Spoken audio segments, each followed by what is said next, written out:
नाम बलात् पाप शमीहनम, अर्थवादम हरिर्नाम्नि पाखंडम नाम संग्रहे, अलसे नास्तिके चैव हरिनामोपदेशनम, नाम विस्मरणम चापि नामन्य नादरमेव च, संत्यज्येद दूरतो वत्स दोषानेतान सुदारुणान।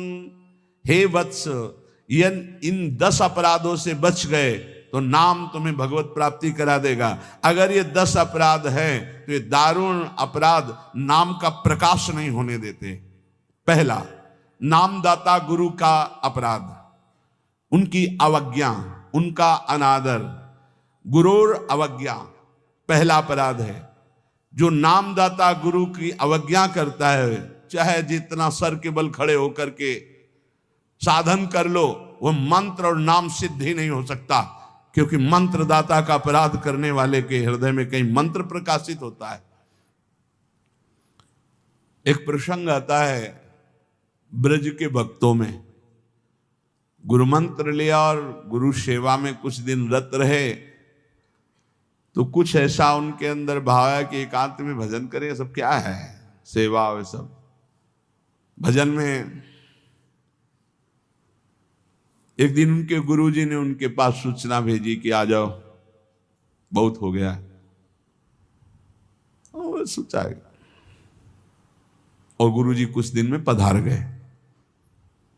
सारा भजन साधन सब खत्म। अब उनके सारांश में बताया तो बहुत बड़ा उनका प्रसंग, बहुत व्याकुलता हुई उनकी। सब संतों से, बड़े बड़े संतों से पूछा, बिल्कुल ऐसी बहिर्मुखी स्थिति, कोई भजन नहीं, कोई। उनका गुरु अवज्ञा हो गई, गुरु अपराध हो। बोले अब कैसे, गुरु जी तो पधार गए। बोले बिना गुरु कृपा के अब कुछ नहीं होने वाला। आसन लगाओ गुरुदेव का, आवाहन करो, भूख प्यास सहते हुए खूब रो चिल्लाओ। जब गुरु जी इस पे प्रकट हो जाए आसन पर, वो संभाल ले तो संभाल ले, नहीं जीवन व्यर्थ चला गया। ऐसा कैसे हो सकता है कि मंत्रदाता का अपमान करके कोई मंत्र सिद्ध कर ले या संसार में चला जाके सुखी हो जाए? कभी नहीं। संसार में भी जाता है तो गुरुजनों की आज्ञा, गुरुजनों का आशीर्वाद। जब ब्याह होता है तो गुरुजनों का आशीर्वाद, आचार्य का आशीर्वाद, देवी देवताओं का पूजन बड़ा मंगलमय होता था। इसीलिए अब आज का जो जीवन गृहस्थी का बड़ा संकटपूर्ण जीवन है, क्योंकि ना तो आचार्यों का आशीर्वाद है, ना गुरुजनों की सलाह है, ना भगवत मनमानी आचरण व्यभिचार प्रवृत्तियां बढ़ रही हैं, तो कौन इन सब बातों को माने। नाम जापक के लिए सबसे पहला अपराध है गुरुर अवज्ञा, अपने मंत्रदाता गुरु की अवज्ञा कर देना, गुरु का अपमान कर देना। अब कोई गुरु को ऐसे थप्पड़ थोड़ी मारता है, कोई गुरु को ऐसे थोड़ी।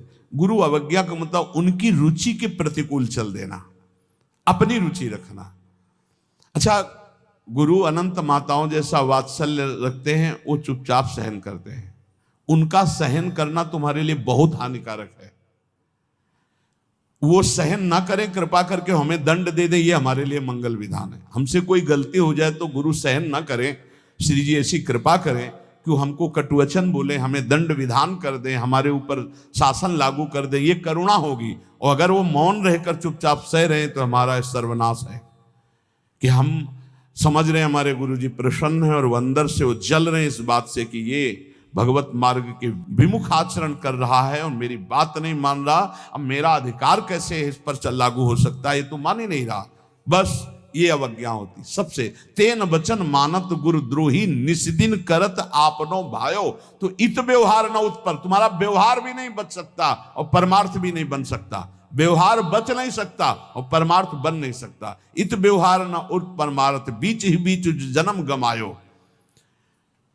दूसरा, साधु नाम निंदाम, किसी भी नाम जापक वैष्णव संत की कभी भी निंदा ना करे। ये नामापराध है। सबसे पहला है गुरुर अवज्ञा, दूसरा है साधु नाम निंदाम। और भेदम हरे हरो, भगवान शंकर और हरि में भेद न करे। वही हर है, वही हरि है, वो परस्पर एक लीला करते हुए विराजमान है। हरि और हर में कोई भेद नहीं, पक्का भेद नहीं। पहला गुरुर अवज्ञा, दूसरा साधु नाम निंदाम, तीसरा भेदम हरे हरो, और चौथा है वेद निंदाम, वेद भगवान का वांग्मय स्वरूप है, किसी की रचना नहीं है। भगवान वेद व्यास जी ने वेद का विभाग किया है। वेद की रचना तो स्वयं वेद प्रकाशित हुए हैं। वेद की रचना किसी ने नहीं की, स्वयं वेद प्रकाशित अपौरुषेय हैं। ये किसी के द्वारा लिखे नहीं हुए, स्वयं जैसे भगवान प्रकट हुए ऐसे वेद भगवान प्रकट हुए हैं। वेद की निंदा करने का अधिकार किसी को नहीं है। हाँ, वेदातीत प्रेम स्थिति है जिसे वेद नेति नेति कह के प्रेमी जन उनका दुलार कर रहे हैं। इसलिए देवर्षि नारद जी स्वयं आज्ञा करते हैं, वेदान्नपि सन्नस्तिसा केवलम मौछिन्न अनुरागम लभते। जो वेदातीत स्थिति प्रेम को प्राप्त करना चाहते हैं, वेद का सम्यक रूप से पूर्णता पूर्वक त्याग करते, तिरस्कार पूर्वक नहीं। जैसे भगवान श्री कृष्णचंद्र जी स्वयं आज्ञा करते हैं, त्रिगुण्य विषया वेदा निस्त्रिगुण्य भवार्जुन। हे अर्जुन, जो विभाग विषय का तीनों गुणों के अंतर्गत वर्णन किया जाता है, उससे ऊपर उठो, त्रिगुणातीत अवस्था को, निस्त्रिगुण्य अवस्था को प्राप्त हो। वेद की निंदा करने का अधिकार किसी का नहीं। वेद अपौरुषेय भगवान का वांग्मय स्वरूप है। जो वेद की निंदा करते वो कभी भी नाम जापक, सफल नाम जापक नहीं हो सकते। हरे नाम बलात् पाप शमीहनम। जिन्होंने महिमा सुनी कि भगवान के नाम जप से पाप नष्ट हो जाता है, नाम संकीर्तनम यस्य सर्व पाप प्रणाशनम।